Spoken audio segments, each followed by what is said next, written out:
నమస్తే, welcome to reporters time. నేను Rajasekhar.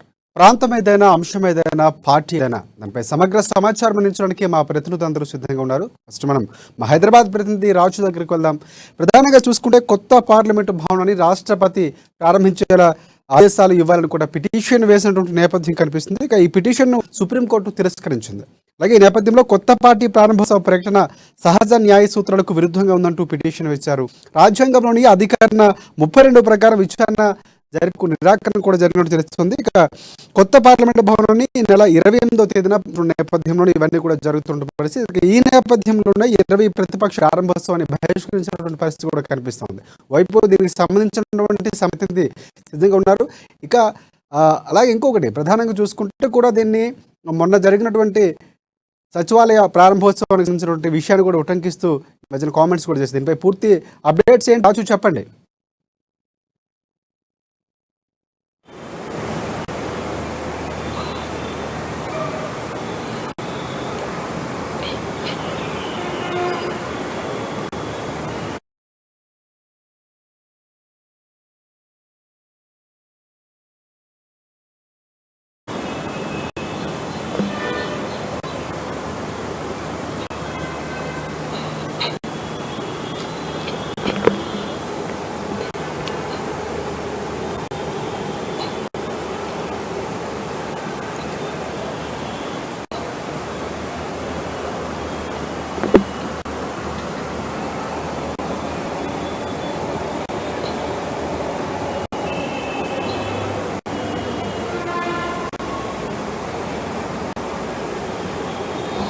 Thank you Rajasekhar. మొత్తానికైతే నూతన పార్లమెంట్ భవనం ఏదైతే ప్రారంభోత్సవం ఉందో దీనిపై రాజకీయ రగడ కొనసాగుతూనే ఉంది. సో మరోపక్క జయా సుఖిన్ అనే న్యాయవాది ఏదైతే సుప్రీంకోర్టులో ఒక పిటిషన్ అయితే ప్రజా ప్రయోజన వ్యాజ్యాన్ని నిన్న దాఖలు చేయడం జరిగింది. అది ఈరోజు చర్చకి వచ్చి దీన్ని సుప్రీంకోర్టు అయితే తిరస్కరించింది. ముఖ్యంగా వాళ్ళు ఈ పిటిషన్ లో పేర్కొన్నది ఒకటే పేర్కొన్నారు. ఏమంటే ఈ పార్లమెంట్ భవనం అనేది దీనికి రాజ్యాంగ అధిపతి, భారతదేశానికి రాష్ట్రపతి రాజ్యాంగ అధిపతిగా ఉన్నారు, ఆమె ప్రథమ పౌరురాలుగా ఉన్నారు, ఆమె చేత ప్రారంభించాలి. కానీ రాజ్యాంగాన్ని తుంగలో తొక్కి భారత ప్రధాని ఏదైతే నరేంద్ర మోదీ ఉన్నారో సో వాళ్ళు ఇది పార్టీ కార్యక్రమంగా లేకుంటే వాళ్ళు ప్రధాని ఆయన సెల్ఫ్ ఇమేజ్ ని పెంచుకోవడానికి దీన్ని ప్రారంభిస్తున్నారని చెప్పి ప్రతిపక్షాలు అయితే విమర్శిస్తూ ఉన్నాయి. సో ఈ నేపథ్యంలోనే ఈ సుప్రీంకోర్టు తీర్పు అయితే దీనికైతే మొత్తంకైతే ఈ పిటిషన్ అయితే తిరస్కరించడం జరిగింది. సో నిన్నటి వరకు కూడా మనం చూసుకున్నట్లయితే ముఖ్యంగా భారత ప్రముఖ నియంత్రణ వ్యవహరిస్తున్నారు. సో ఆయనకు ప్రజా ఏదైతే ఉన్నాయో ప్రజా సంబంధించిన సమస్యలు పట్టవు, సో ఆయనకు అడ్వర్టైజ్మెంట్ పబ్లిసిటీ కావాలని చెప్పేసి సో వాళ్ళందరూ కూడా పేర్కొన్న సంగతి తెలిసిందే. దాదాపు 20 ప్రతిపక్ష పార్టీ ఇంక్లూడింగ్ కాంగ్రెస్ పార్టీతో సహా దీన్ని అయితే విమర్శిస్తా ఉన్నాయి. ఖచ్చితంగా ఏదైతే దళిత మహిళ ఉన్నారో రాష్ట్రపతిగా ఆమె తోటి ప్రారంభించాలి, నూతన ఏదైతే పార్లమెంట్ భవనం ఉందో దాన్ని ప్రారంభించాలి, అంతేగాని ఇలా రాజకీయాల కోసం ప్రధాని నరేంద్ర మోడీ ప్రారంభించడం తగదని కూడా వాళ్ళైతే అంటున్నారు. సో ఇదిలా అంటే పక్క రాష్ట్రానికి చెందిన మనం చూసుకున్నట్టయితే రెండు అధికార ప్రతిపక్ష పార్టీలు టీడీపీ అండ్ వైసీపీ పార్టీ కూడా రెండు పార్టీలు కూడా సో ఈ యొక్క సమావేశానికి అయితే ఈ ప్రారంభోత్సవానికి వెళ్తా ఉన్నాయి. మొత్తానికి వస్తే బీఆర్ఎస్ పార్టీ అయితే ఇప్పటివరకు అయితే ఎలాంటి నిర్ణయం తీసుకోలేదు. మరోపక్క గవర్నర్ కూడా సో దీనిపై అయితే ఆమె కామెంట్ కూడా ఆసక్తికరమైన కామెంట్ కూడా చేసింది. సో ఇక్కడ రాష్ట్రంలో కనీసం వాళ్ళు నిలుపు ఇక్కడ ఏదైతే మన నూతన సచివాలయం ఉందో దాని యొక్క ప్రారంభోత్సవానికి కనీసం గవర్నర్ను పిలవలేదు, మాట వరుసకైనా పిలవలేదు.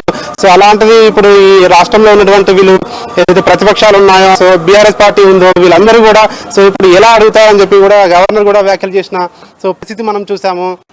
మొత్తానికైతే దేశవ్యాప్తంగా అయితే ప్రతిపక్షాలను అయితే దుమారం రేపుతా ఉంది. మరోపక్క ఈ అంశాలు అయితే కాంగ్రెస్ పార్టీ అయితే ప్రతిపక్షాలను అయితే దాదాపు 20 పార్టీలను ఒకే వేదికపై కూడా తీసుకొచ్చిన పరిస్థితి అయితే ఈ వ్యవహారంతో అయితే సో మనం చూడొచ్చు రాజశేఖర్. మొత్తానికి రాజ్యాంగంలోని ఆర్టికల్ 32 ప్రకారం దీన్ని ఏ విధంగానైనా దీన్ని ఆపాలి అండ్ దీన్ని రాష్ట్రపతి చేత ప్రారంభించాలని చెప్పి సుప్రీంకోర్టులో పిటిషన్ వేస్తే సుప్రీంకోర్టు వాళ్ళ యొక్క ద్విసభ్య ధర్మాసనం వాళ్ళు ఏదైతే ఒకటే ఏదైతే ఇది విచారణార్హం కాదు అని చెప్పి కూడా వాళ్ళైతే పేర్కొనడం జరిగింది. సో ఇందులో రాజకీయ అంశాలు ముడిపడి ఉన్నాయి, సో దానివల్లనే సో మేము విచారించలేకపోతున్నామని చెప్పడం జరిగింది. సో దానివల్ల పిటిషన్ అయితే ఉపసంహరించుకోవడం జరిగింది రాజశేఖర్.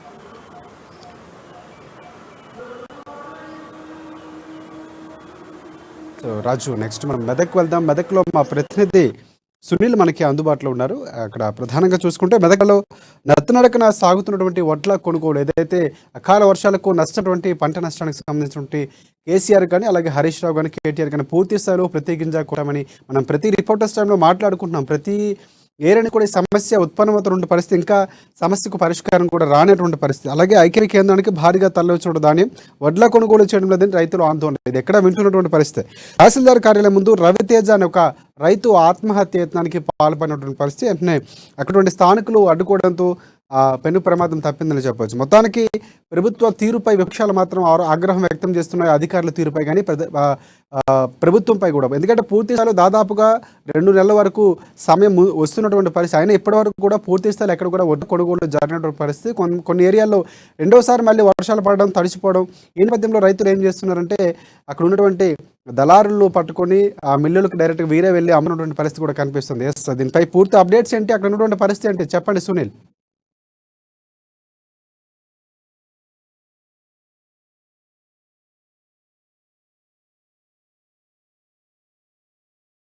పంటలు రక్షించుకోవడం, లేదంటే అకాల వర్షానికి గురై పంటలు నష్టపోవడం ఒక ఎత్తు అయితే, ఆ తర్వాత పంటను మళ్ళీ రైస్ మిల్లకు ఐకేపీ కేంద్రాలకు తరలించడం, అక్కడ తూకంలో జాప్యం, లేదంటే తూకం వేశాక లారీల కొరత ఒకవైపు రైతులను వేధిస్తుంది.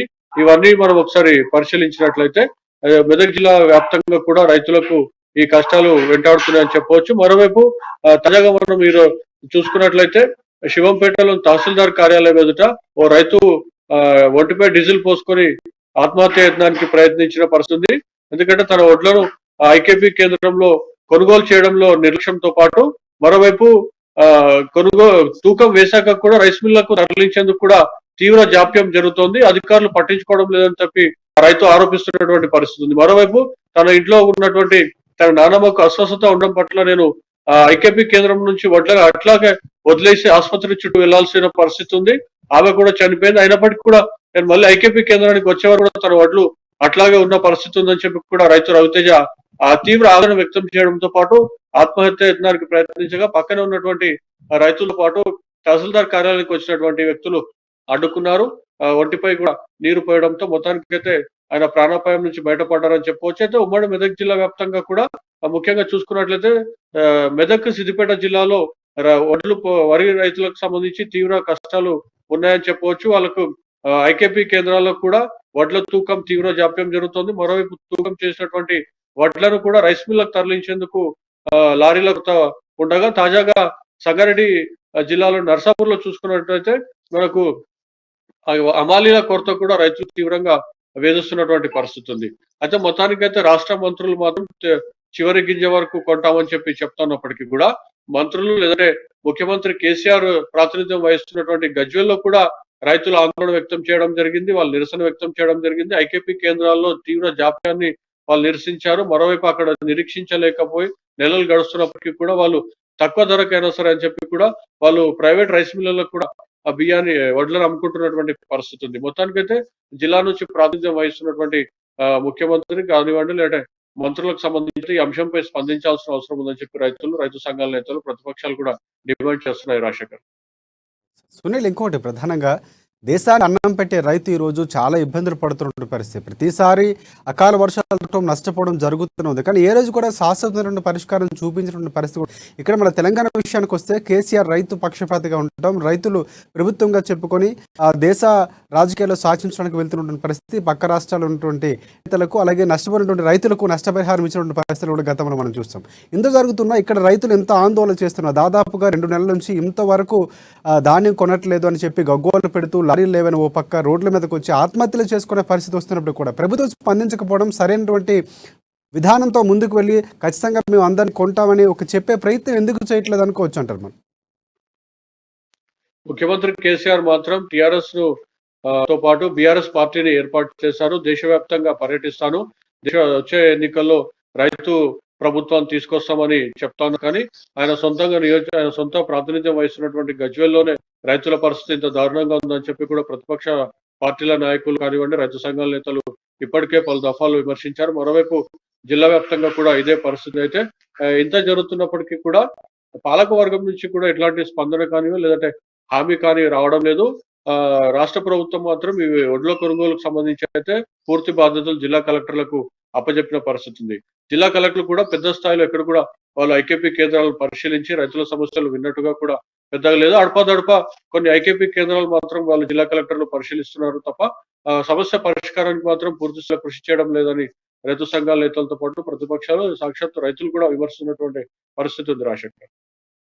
సునీల్, ఇంకొకటి అంటే కొంతమంది రైతులు ఈ వడ్లను అప్పటి వరకు నిల్వ చేసుకునే పరిస్థితి లేకపోవడంతో వర్షం వస్తే తడిచిపోతుందనే ఒక భయంతో ముందుగానే మిల్లర్లకు నేరుగా వెళ్ళి అమ్మే ప్రయత్నం కూడా చేస్తున్నట్లు మనం కొన్ని ఏరియాలో విన్నాం. అక్కడ అలాంటి పరిస్థితి ఉంది. ఎందుకంటే ఇక్కడ చూసుకుంటే దాదాపుగా 2000 చిల్లర 60 రూపాయల వరకు రేట్ ఇక్కడ ఉన్నటువంటి పరిస్థితి. అక్కడ మాత్రం 1800 రూపాయలకే అక్కడ తీసుకుంటున్నటువంటి పరిస్థితి కూడా ఉంది. నష్టం వచ్చినా కూడా అంతవరకు నిల్వ ఉంచుకునే పరిస్థితి ఉండదు. భయంతో ఉండవలసినటువంటి అవసరం ఉంటుంది కాబట్టి ముందుగానే అమ్మేస్తున్నటువంటి పరిస్థితులు కూడా కొన్ని ఏరియాలో ఉన్నాయి. ఇక్కడ ఏమైనా మెదక్కి సంబంధించినటువంటి అలాంటి ఆ, ఆ, పరిస్థితి ఏమైనా ఉందా? రైతులు ఆ విధంగా ఏమైనా అమ్ముతున్నారా? మెదక్ జిల్లాలో కూడా మీరు చెప్పినటువంటి పరిస్థితి పెద్ద ఎత్తున ఉందని చెప్పవచ్చు. ఎందుకంటే ఐకేపీ కేంద్రాల్లో నిల్వ ఉంచేందుకు కూడా సరైన ఏర్పాట్లు లేవు. అకాల వర్షాలు వచ్చినట్లయితే తప్పనిసరిగా అవి కూడా పూర్తి స్థాయిలో వడ్లు తడిసిపోతున్నటువంటి పరిస్థితి ఉంది. మనం ఇటీవలే చూసాము, బానూరులో కూడా రైతులు ఆందోళన దిగిన పరిస్థితి ఉంది. వారు తూకం వేశాక కూడా వడ్లను సంచుల్లో నింపాక అకాల వర్షం పడడంతో కూడా వడ్లను తడిసిపోయాయని చెప్పి కూడా రైతులు ఆందోళన వ్యక్తం చేయడం జరిగింది. అయితే ఐకేపీ కేంద్రాల్లో వడ్లు తూకం వేశాక తరలించేందుకు జాప్యం జరుగుతున్న అకాల వర్షాలు పడితే తడిసిపోతున్నటువంటి పరిస్థితి ఉంది. అయితే వీటన్నిటికి సంబంధించి రైతులు తక్కువ ధర వచ్చినప్పటికీ కూడా రైస్ మిల్లులకు అమ్మేస్తున్నటువంటి పరిస్థితి ఉంది. అయితే రాష్ట్ర ప్రభుత్వం మాత్రం క్వింటాల్కు 2060 రూపాయలు చెల్లిస్తున్నప్పటికీ కూడా రైస్ మిల్లులు మాత్రం 1800 నుండి 1600 రూపాయలు చెల్లిస్తా ఉన్నారు. రైతులకు వెంటనే డబ్బులు కావాలంటే కూడా మరికొన్ని డబ్బులు కూడా వాళ్ళు కట్టేసి ఇస్తున్నటువంటి పరిస్థితి ఉంది. లేదంటే రైతులు ఒక నెల 15 రోజుల తర్వాత వస్తామంటే మాత్రం 1800 నుంచి 1600 రూపాయలు క్వింటాల్కి ఇస్తున్నటువంటి పరిస్థితి ఉంది. అయితే అటు రైస్ మిల్లుల దోపిడీ కానివ్వండి, లేకపోతే ఇటు ఐకేపీ కేంద్రాల్లో జరుగుతున్నటువంటి జాప్యం, లారీల కొరత, హమాలీల కొరత, వీటన్నిటి మధ్య వరి పండించినటువంటి రైతులు మాత్రం సతమతం అవుతున్నటువంటి పరిస్థితి ఉంది Rajasekhar. Thanks for update Sunil.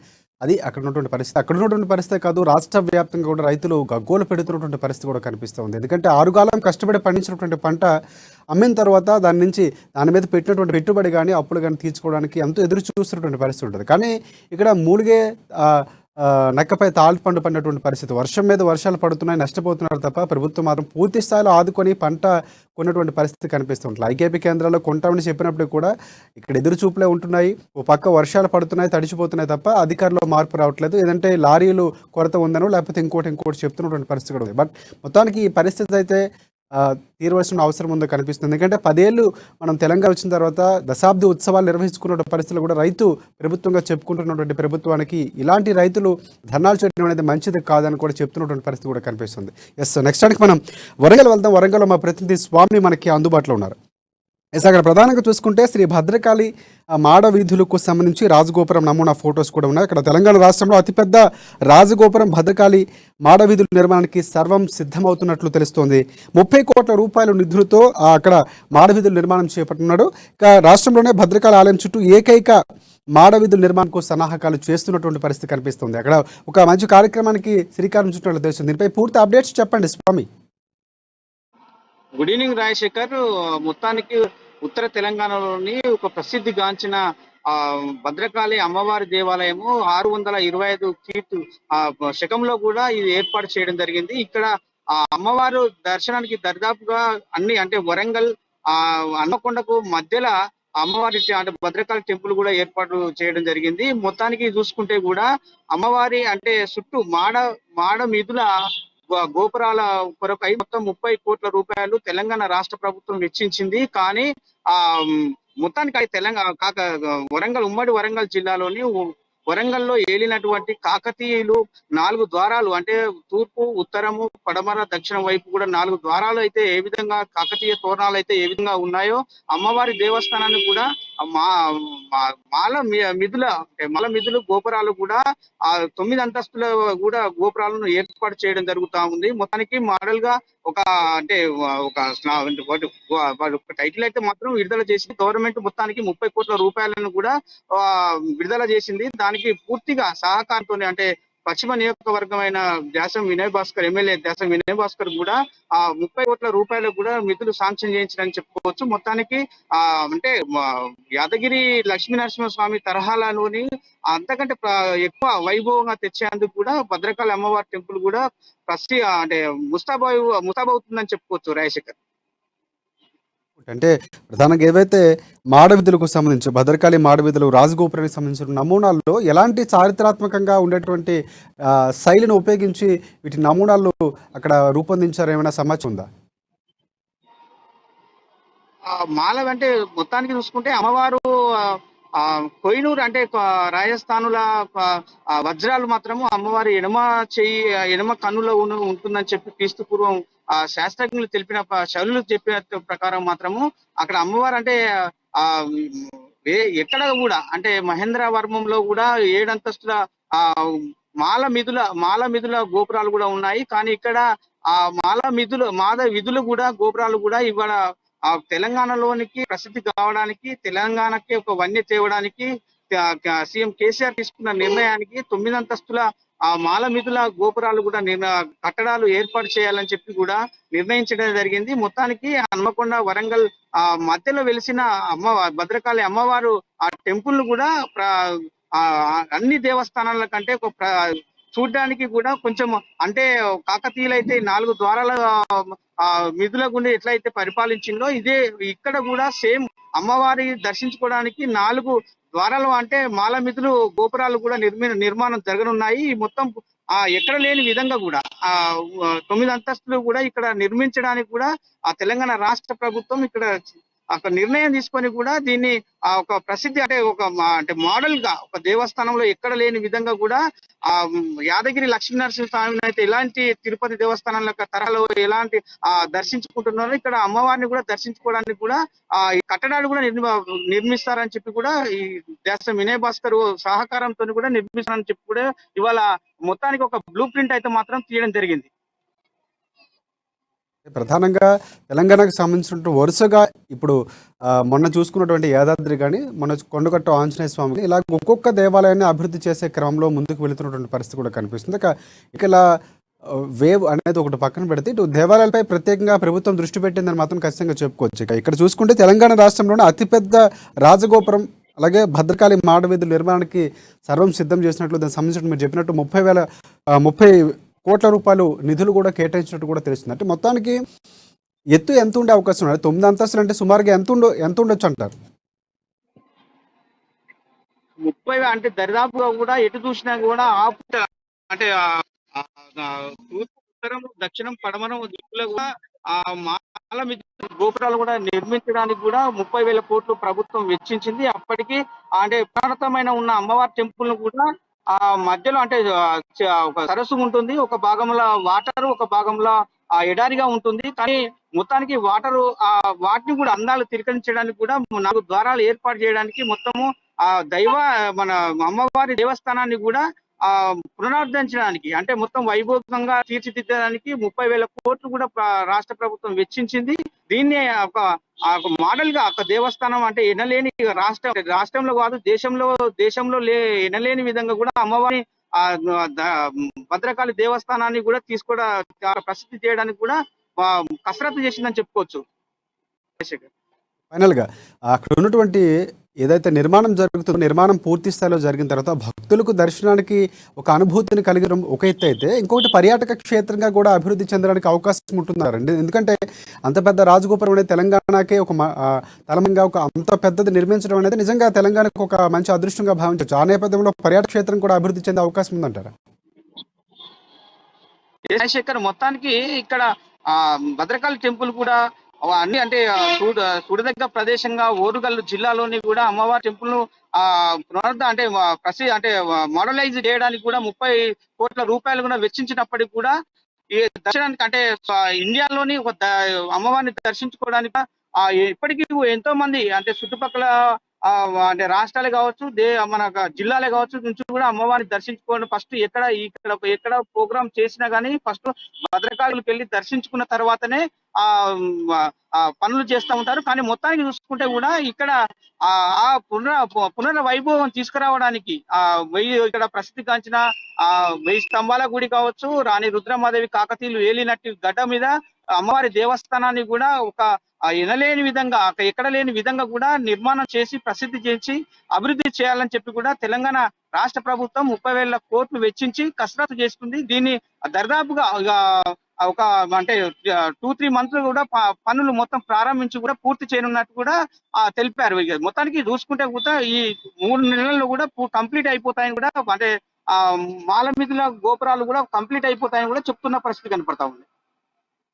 Updates స్వామి, అది అక్కడ ఉన్నటువంటి శ్రీ భద్రకాళి మాడవీధులు రాజగోపురం నమూనా విడుదల చేయడం కానీ, లేకపోతే తెలంగాణలోనే అంత పెద్ద ఎత్తు ఉన్నటువంటి గోపురం ఎక్కడ లేకుండా ఉండే విధంగా ప్లాన్ చేసుకుంటూ దానికి సంబంధించినటువంటి నమూనా కూడా రూపొందించారు.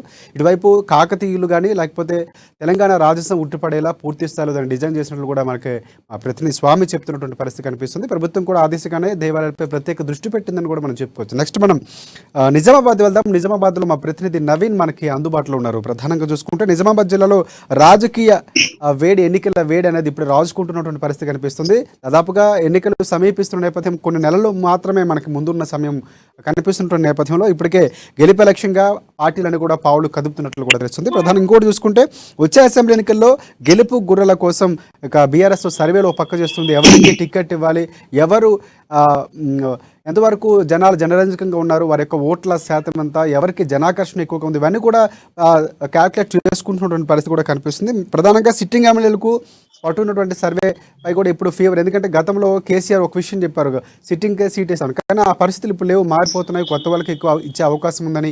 దానికి సంబంధించినటువంటి సర్వేలు ఎప్పటి నుంచో స్టార్ట్ అవుతున్నాయి. కేసీఆర్ కూడా అదే క్షేత్రస్థాయిలో వెళ్తున్నారు. మొన్న జరిగినటువంటి ప్లీనరీ మీటింగ్ కానీ ఇవన్నీ కూడా మొత్తానికి ఒక నేతల్లో అలజడి, ఎవరికి సీట్ వస్తుంది అనేది ఒక మొత్తానికి ప్రశ్నార్థకంగా మారినటువంటి పరిస్థితి కనిపిస్తుంది. రాష్ట్ర స్థాయి కార్పొరేషన్ చైర్మన్ల పనితీరు కూడా ఆరా తీస్తున్నట్లు తెలుస్తుంది. ఎమ్మెల్యేలు, మంత్రులు, ఎమ్మెల్సీలు మొత్తం కేసీఆర్ మాత్రం ఖచ్చితంగా 3వ హ్యాట్రిక్ కొట్టాలనే నేపథ్యంలోనే పక్కా ప్రణాళికతో ముందుకెళ్తున్నట్లు తెలుస్తుంది. అక్కడ ఉన్నటువంటి తాజా పరిస్థితులు ఏంటి, పూర్తి అప్డేట్స్ ఏంటి, నవీన్ చెప్పండి.